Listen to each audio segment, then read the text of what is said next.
Baik, di sini saya akan mencoba untuk mempresentasikan materi dengan judul Processing dan Interpretasi Data GPR. Langsung saja. Jadi di sini saya memulai dari prinsip mengenai GPR ya. Karena di sini kita perlu tahu dulu ya apa itu GPR gitu kan. Mungkin kemarin yang pertemuan hari sebelumnya sudah disampaikan ya oleh Profesor Adrian ya terkait apa itu GPR ya. Saya mengulang kembali ya. GPR adalah di sini adalah metode non destruktif atau yang tidak merusak yang memancarkan gelombang elektromagnetik untuk merekam, untuk mencari dan mengevaluasi kedalaman benda yang terkubur atau fitur bawah permukaan yang di sini tidak bisa dilihat secara visual, secara mata telanjang. Jadi seperti itu. Di sini alat GPR ada alatnya gitu kan. Ada antena transmitter dan ada antena receiver, di mana transmitter ini memancarkan gelombang elektromagnetik ke dalam tanah. Saat gelombang bertemu dengan sebuah permukaan atau batas lapisan yang memiliki properti fisik yang berbeda, maka akan dipantulkan ke atas atau dibiaskan dan dihamburkan kembali ke permukaan yang nantinya akan diterima oleh antena receiver. Nah, gelombang elektromagnetik ini akan dipantulkan ya ketika terjadi perubahan material yang disebabkan oleh perubahan properti elektromagnetik di bawah permukaan. Ya, bisa berupa konduktivitas elektrik maupun konstanta dielektrik yang berbeda. Mengenai penjalaran gelombangnya bisa dijelaskan mengenai dengan gambar berikut ini. Ini di sini adalah sebentar. Di sini adalah antena transmitter ya, kemudian di sini adalah ada antena receiver ya. Ketika gelombang elektromagnetik tersebut dipancarkan, maka dia akan menyebar ke segala arah ya. Dan di sini ada 3 sinyal yang akan direkam oleh antena receiver. Yang pertama adalah gelombang langsung, yaitu atau di sini direct air wave, yaitu gelombang yang merambat langsung ke udara dan menuju ke antena. Yang kedua adalah gelombang langsung yang melewati permukaan tanah. Di sini direct ground wave, yaitu dia langsung dari transmitter ke receiver melewati permukaan. Selanjutnya yang ketiga adalah gelombang yang merambat ke permukaan tanah, dia akan dipantulkan karena tadi terjadi perbedaan material ya, properti elektromagnetik, dia akan dipantulkan dan akan direkam juga oleh receiver. Jadi tiga yang akan direkam oleh receiver. Nah, ini contoh pengambilan datanya ya. Ini transmitter, ini receiver, kemudian ditarik oleh operator, dia ketika memancarkan sinyal akan diterima oleh receiver. Ini sebelah kanannya ini adalah sinyal responnya. Ini di sini ada gelombang udara, gelombang permukaan dan reflektor. Nah, di sini ini contoh saya ngambil dari seismik ya, sebenarnya hampir mirip. Ini geologi, secara geologi litologinya dengan perbedaan velocity dan perbedaan litologi di sini. Kemudian dibuat akustik impedan ya. Ini ada perbedaan akustik impedan di mana di akustik impedan itu velocity dikali densitas.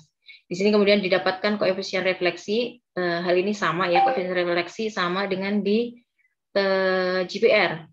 Nah, sedangkan di GPR koefisien refleksinya adalah nilai ini ya, akar dari konstanta dielektrik dari lapisan kedua dikurangi konstanta dielektrik lapisan pertama dibagi dengan penambahan dari kedua konstanta dielektriknya. Ya,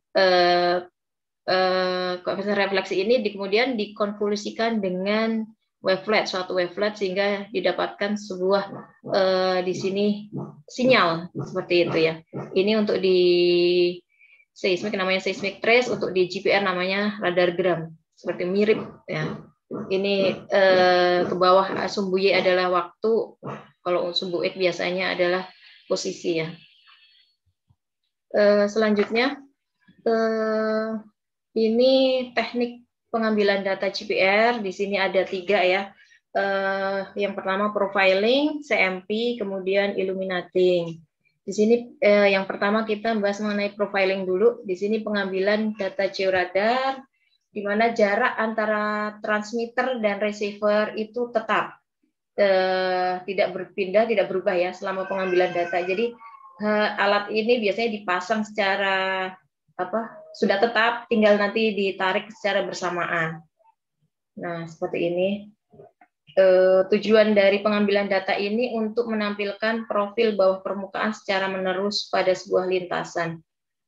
Ini contoh pengambilan data ketika data ditembakkan ke tanah ya, kemudian diterima oleh receiver, maka akan mendapatkan satu sinyal.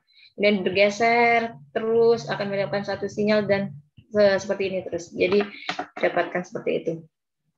Untuk yang kedua ya, metode akuisisi yang kedua adalah CMP atau Common Midpoint dan WAR, Wide Angle Reflection Refraction.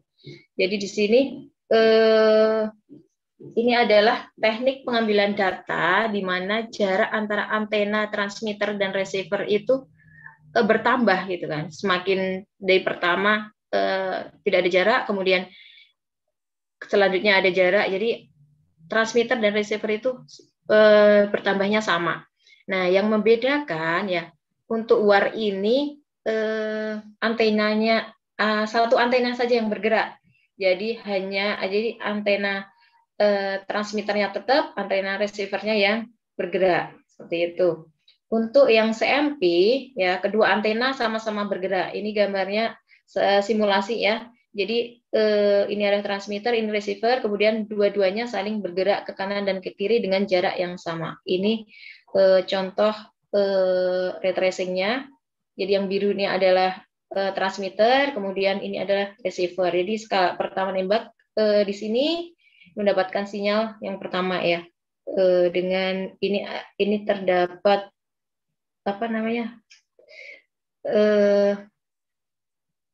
titik, jadi terdapat titik reflektan ya di sini satu gitu kan. Semakin jauh gitu kan waktu yang ditempuh untuk dari transmitter ke receiver itu kan semakin lama sehingga datanya akan membentuk sebuah hiperbola.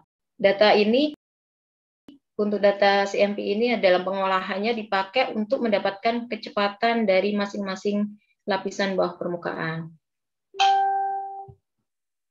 Untuk yang ketiga, teknik pengambilan datanya yaitu teknik transillumination. Jadi di sini metode pengambilan data georadar di mana antena di sini adalah antena transmitter dan receiver itu berhadap-hadapan ya.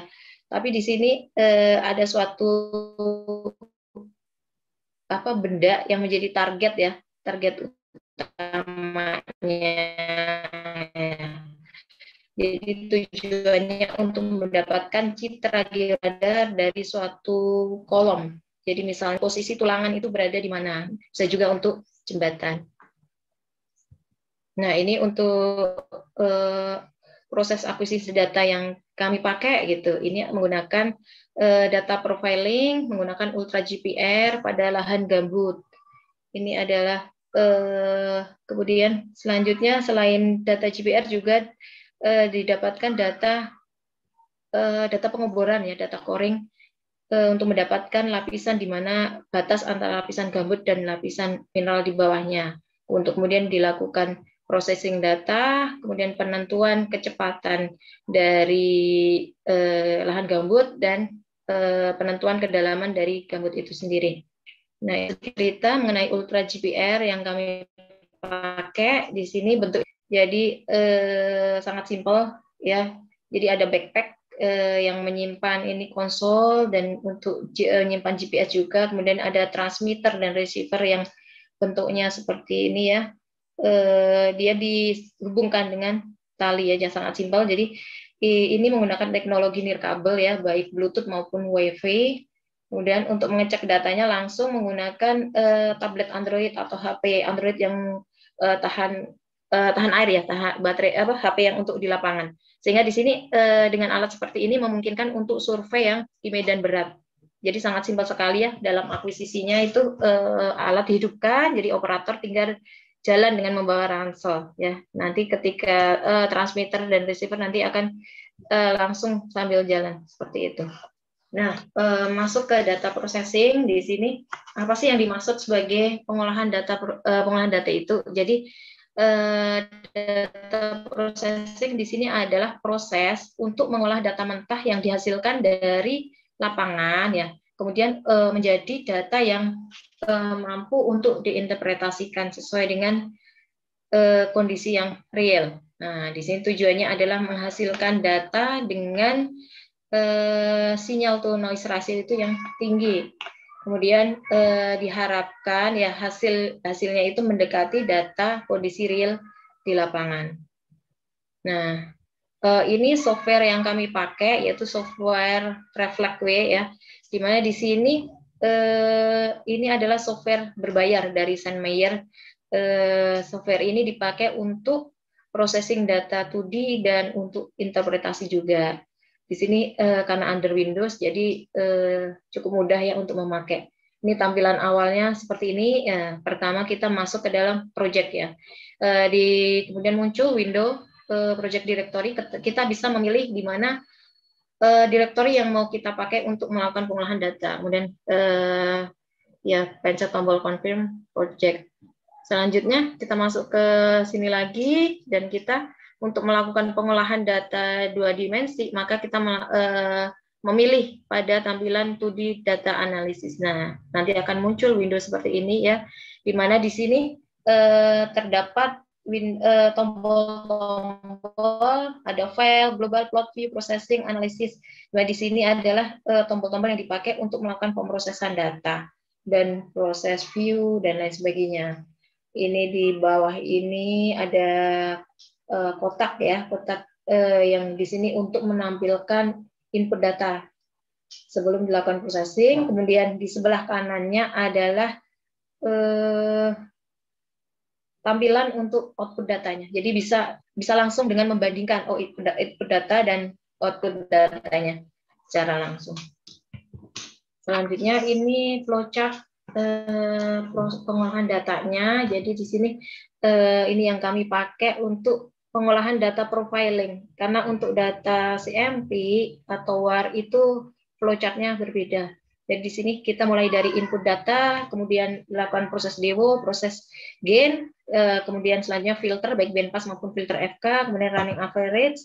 Selanjutnya convert to depth. Jadi awalnya adalah data dalam domain waktu, kita ubah dalam domain depth ya dengan adanya data coring atau data bore. Selanjutnya data kemudian dimigrasi untuk mendapatkan data yang sebenarnya. Dari data migrasi itu bisa dilakukan interpretasi. Baik, kita masuk langsung ke input datanya ya. Di sini input data ya. Tujuannya adalah untuk menginput atau memasukkan data dari hasil akuisisi data di lapangan ke dalam software Reflect ini. Mana di sini data input datanya ada pilihan banyak ya. Format datanya itu macam-macam tergantung dari alat yang dipakai. Jadi ketika akuisisi di lapangan alat itu yang dipakai misal dari merek apa IDS atau merek lain gitu, itu akan berbeda-beda formatnya.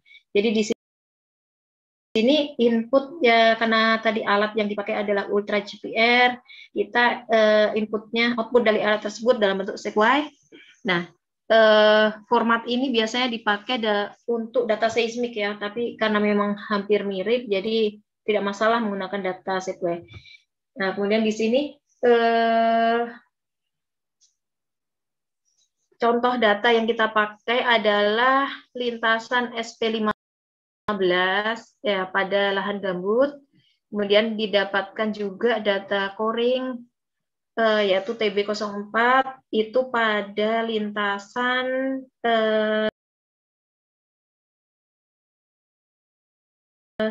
pada meter ke 177 dari start of line.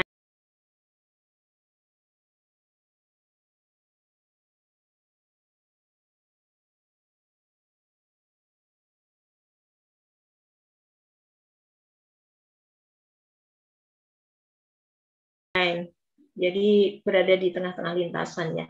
Di sini parameter apa saja yang dipakai buat input data ya, mulai dari pertama dimensi jarak ya, distance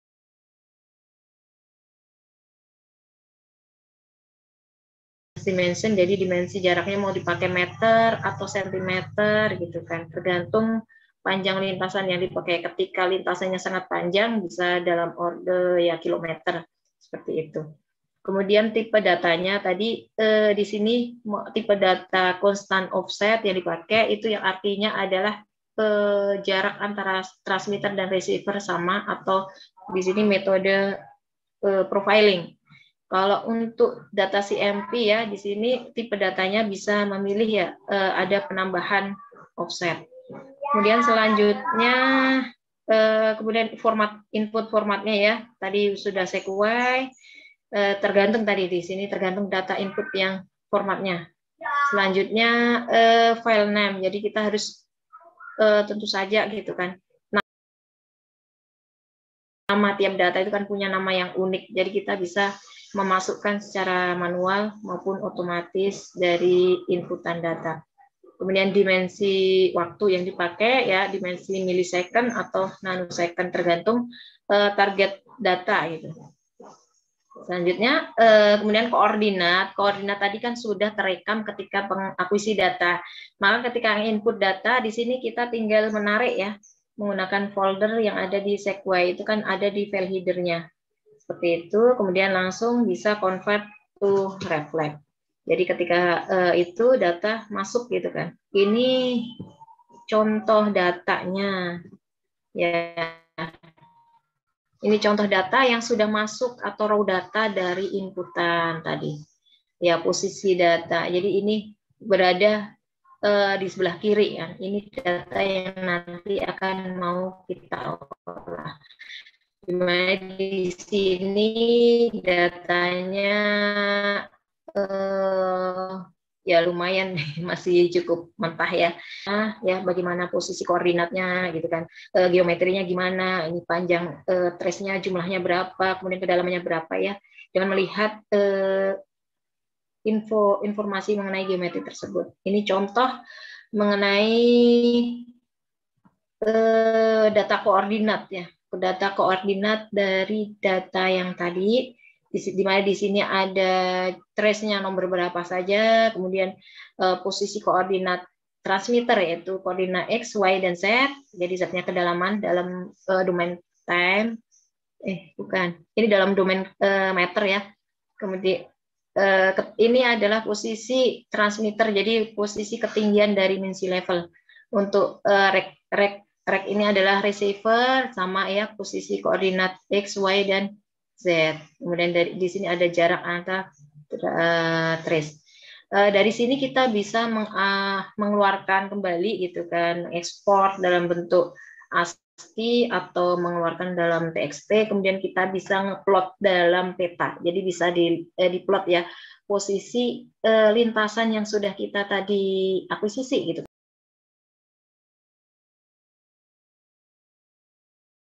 Kan posisinya di mana gitu kan, benar tidak gitu, atau bergeser dari target seperti itu.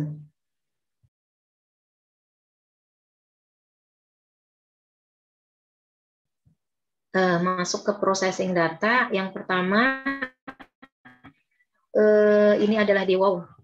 Ya bahasa ininya adalah filter DEWO, di mana di sini filter DEWO ini adalah filter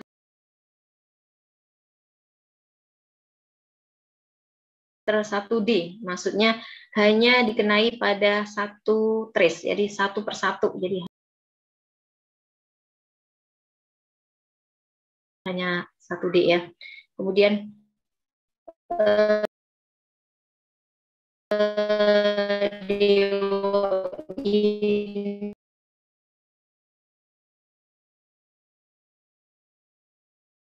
ini adalah filter yang sinyal dengan frekuensi rendah. Karena di sini noise frekuensi rendah ini diakibatkan oleh induksi gelombang elektromagnetik yang terekam. Jadi ketika akuisisi data.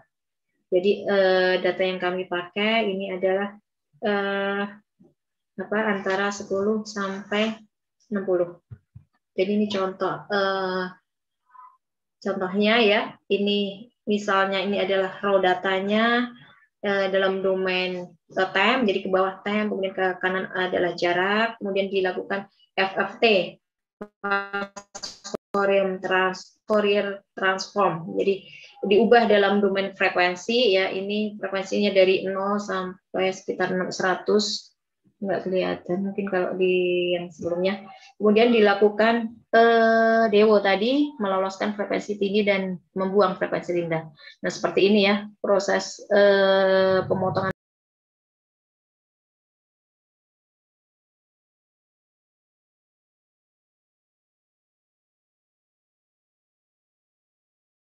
frekuensinya gitu kan. Kemudian didapatkan ini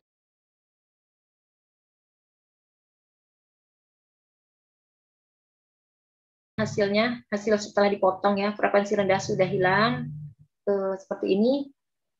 Jadi prosesnya adalah proses konvolusi ya, antara sinyal awal kemudian dikonvolusi dengan suatu matriks frekuensi, selanjutnya kemudian di FFT kembali ya, di FFT menjadi time domain kembali. Jadi ini adalah sinyal hasil setelah di filter. Ini hanya ilustrasi saja, soalnya gambarnya sama ya. Untuk prosesnya, ini contoh processingnya. Jadi ini contoh tadi, ini inputan data, input tadi data mentahnya, kemudian dilakukan proses DEWO ya, frekuensi rendah, penghilangan frekuensi rendah.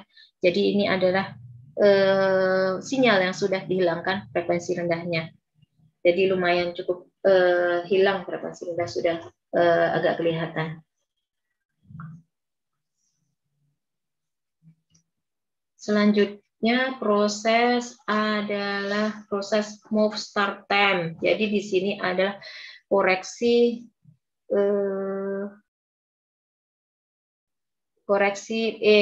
move start time adalah koreksi statik ya, berdasarkan waktu gelombang pertama tiba. Jadi ketika datanya di sini data tiba itu kan dia melalui jadi transmitter receiver itu kan nggak mesti berada di atas permukaan ya. Kemungkinan ada jarak antara transmitter dan receiver, atau berada di atas kayu ya, mungkin ada sekitar berapa mili, berapa senti. Nah, itu kan memberikan ruang ya. Jadi di sini koreksi move start time ini diperlukan. Jadi tujuannya adalah waktu awal tiba gelombang pertama itu diharapkan sama dengan 0. Nah, di sini kita bisa lihat pada ini contoh window yang dipakai ya untuk koreksi move start time. Jadi di sini kita bisa memilih mana sih kira-kira yang itu merupakan 0 gitu, refleksi waktu tiba gelombangnya. Jadi di-nolkan, jadi ditambah suatu nilai tertentu agar time-nya itu naik gitu ya. Tadi ya, waktu awal tibanya itu bisa menjadi 0.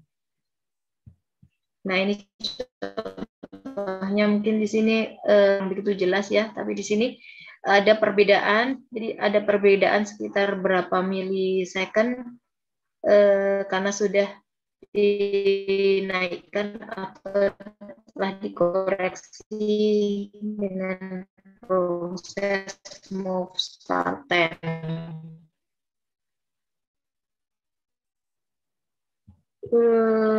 Kontrol. Nah, di sini adalah merupakan penguatan sinyal ya. Kenapa? Karena sinyal itu mengalami efek atenuasi ya ketika gelombang itu menjalar ke dalam permukaan bumi. Kemudian di mana di sini atenuasi itu kan terjadi pelemahan ya, pelemahan ketika memasuki permukaan bumi ya.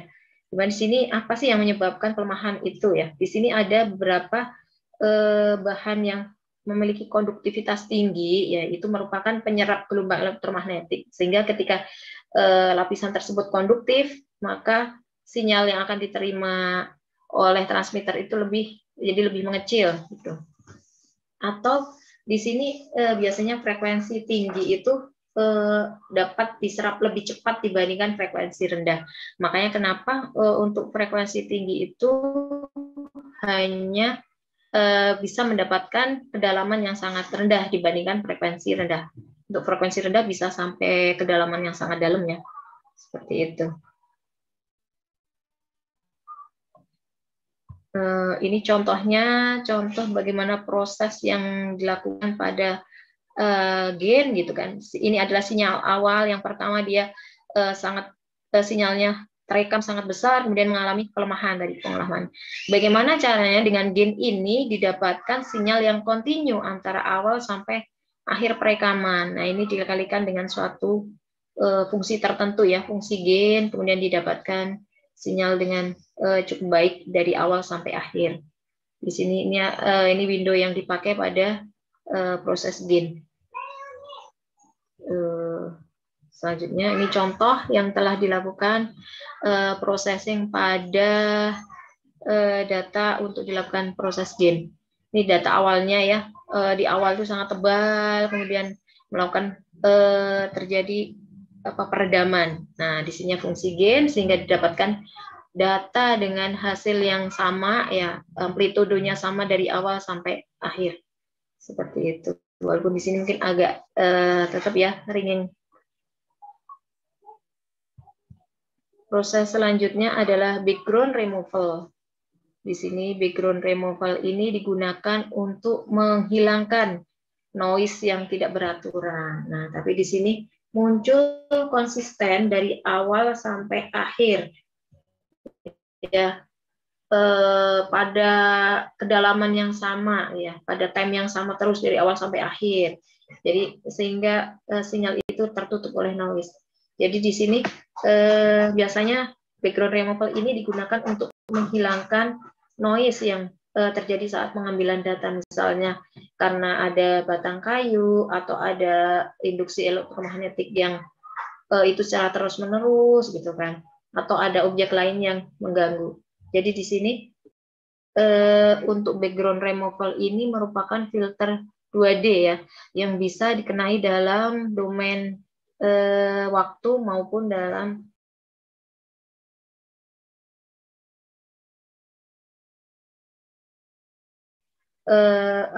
kedalaman tertentu, maupun di sini dalam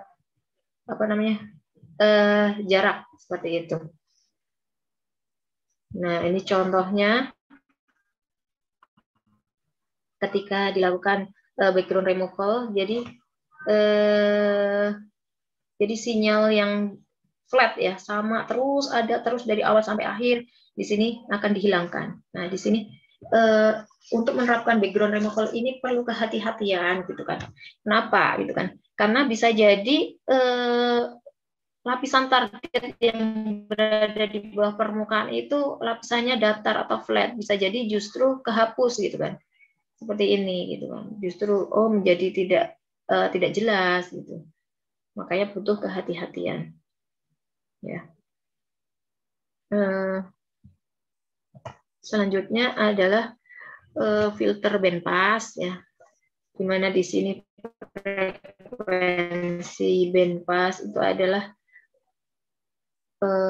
frekuensi band yang digunakan untuk melakukan filter ya, untuk menghilangkan frekuensi yang berada di luar frekuensi yang kita inginkan.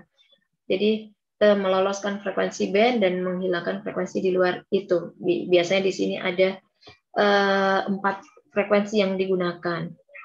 Ya, ada lower cut off, lower plateau, upper plateau, dan upper cut off. Nah, ini contoh simulasinya ya, bahwa bagaimana raw data gitu kan dalam domain time, kemudian di FFT sehingga menjadi dalam domain frekuensi, kemudian dikenai ya, dikonvolusikan dengan sebuah filter frekuensi. Nah, tadi frekuensi band ya, di mana di sini dari frekuensi tertentu ada 4 ya, ada 4 di sini, ada 4 frekuensi yang bisa dimasukkan ya.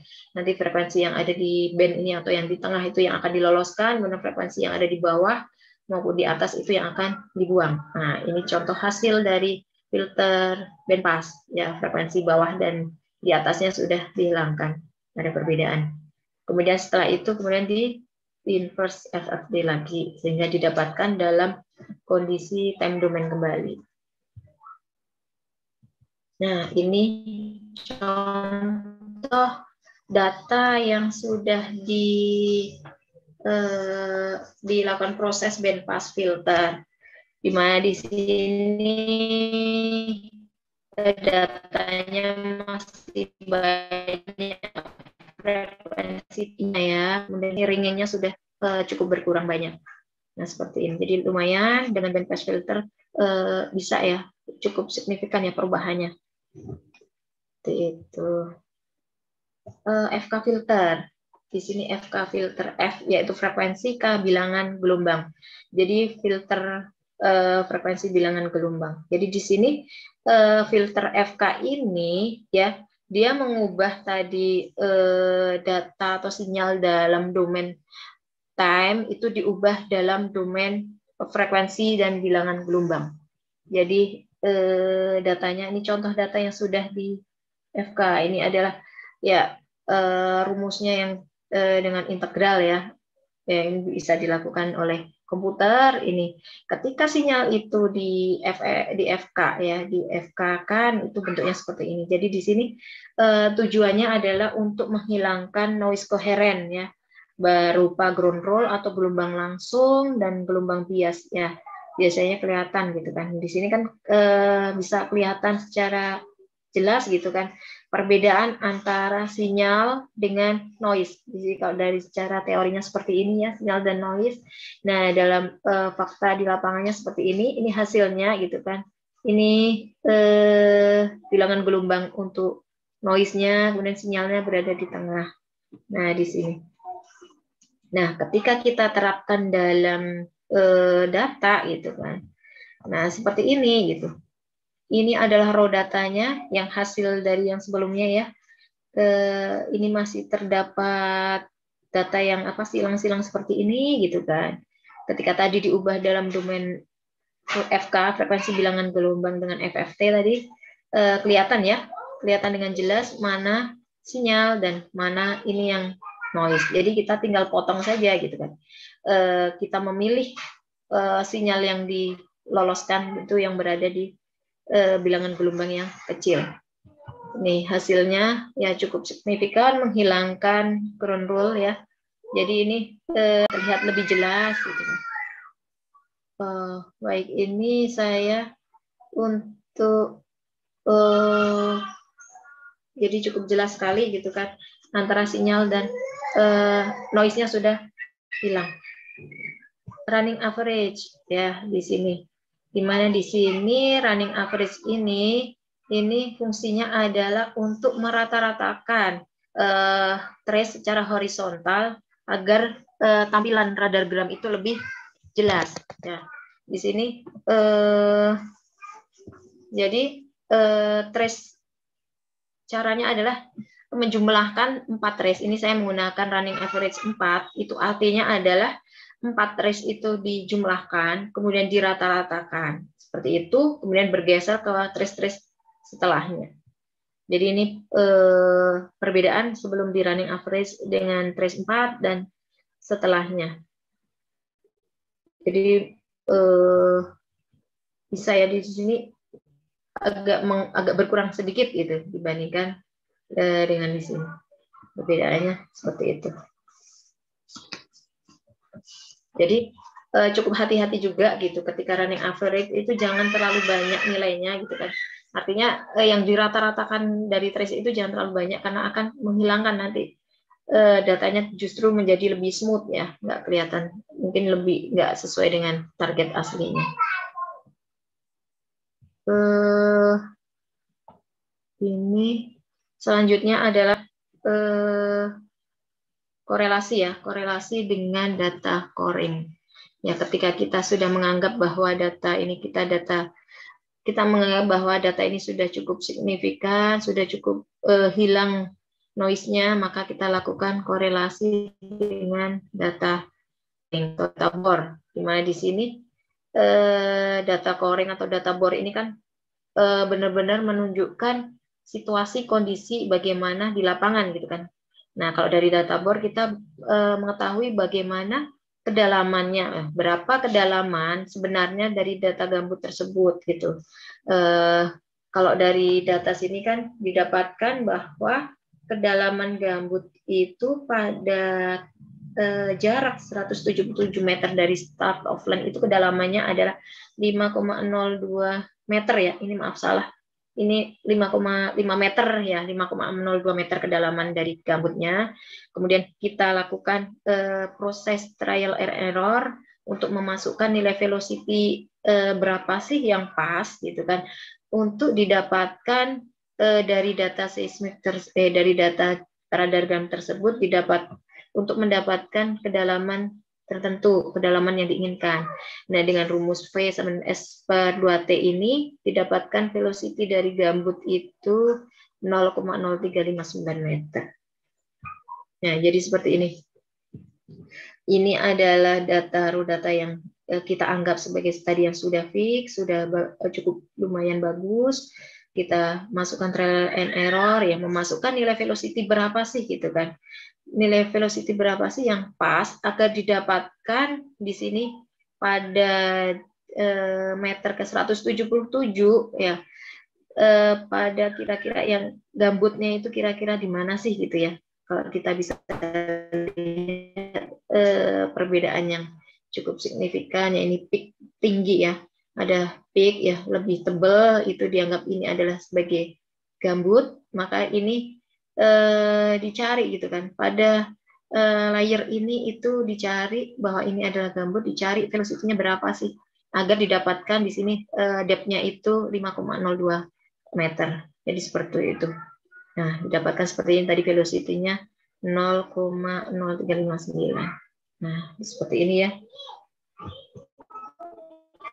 Setelah didapatkan nilai velocity, maka kita lakukan proses migrasi, yaitu proses untuk memindahkan data GPR ke dalam posisi yang horizontal. Nah, di sini berarti kan ada perbedaan posisi ya, posisi yang lapisan yang direkam dengan lapisan yang sebenarnya. Nah, ini kan terjadi karena adanya efek difraksi ya, ketika gelombang elektromagnetik itu mengenai ujung suatu diskontinuitas ya, karena perbedaan struktur geologi. Misalnya ada sesar atau ada lipatan gitu. Nah, secara teorinya seperti ini gitu kan, ketika sebuah alat itu dia memancarkan sinyal gitu kan, di bawahnya tidak ada apa-apa ini, tapi di sebelah kanannya gitu kan ada sebuah titik gitu kan, maka dia akan memantul kepada sebuah titik ini yang berada di sebelah kanannya, dan itu terekam waktunya gitu kan, dia lebih panjang padahal posisinya adalah di sebelah kanannya, nggak pas di bawahnya. Kemudian ketika alat itu bergerak ya pas di atas benda tersebut gitu kan, dia akan tepat mengenai di bawahnya dan time-nya itu lebih rendah gitu kan. Ketika dia bergeser ke kanannya lagi gitu kan, dia akan merekam juga ya dengan waktu yang lebih lama. Jadi akan dibentuk suatu gelombang yang seperti ini gitu kan. Ini di fakta di lapangan seperti ini. Nah, ini apakah beneran ada anti clean seperti ini ataukah tidak ya? Nah, ketika dimigrasi nanti akan ketahuan bahwa oh ternyata ini bukan anti clean tetapi adalah sebuah titik ya, terdapat sebuah diskontinuitas sebuah titik dibandingkan di tempat yang lain. Nah, ini contoh data setelah dilakukan migrasi, dan ini anti clean, sedikit anti clean di sini ini memang benar-benar data, bukan efek difraksi. Langkah selanjutnya adalah interpretasi ya. Setelah tadi didapatkan ya posisi kedalaman, kemudian velocity-nya gitu kan. Ini dia amplitude-nya lebih tebal dari yang lainnya, maka didapatkan bahwa ini adalah lapisan gitu kan, atau horizon yang merupakan perbedaan lapisan yang ini diinterpretasikan sebagai lapisan gambut, karena gambut gambut dengan lapisan mineral di bawahnya itu ada perbedaan yang cukup signifikan, sehingga di dalam sinyal radar gram itu terlihat dengan jelas. Nah, contoh mungkin ini ya, ini antara atas dan bawah, bawahnya itu terlihat homogen, atasnya lebih lembut seperti ini, dan ini lebih tebal. Ini contoh proses interpretasi yang dengan dilakukan peak horizon, di mana di sini ini adalah contoh data bornya yang tadi kedalaman 5,02 meter. Nah, ketika sudah ditarik sebuah horizon ini bisa disimpan posisinya ya, koordinat X, Y, dan kedalaman. Ini kedalamannya berapa, bisa dalam bentuk time maupun dalam bentuk depth. Kemudian bisa diekstrak, jadi output dalam file txt, atau di sini contohnya file extensive.pck ya. Kemudian data ini bisa diplot ke dalam peta gitu kan, peta kedalaman. Nah, seperti itu. Saya kira cukup ya presentasi dari kami. Terima kasih waktu dan tempat kami kembalikan kepada Pak Oni.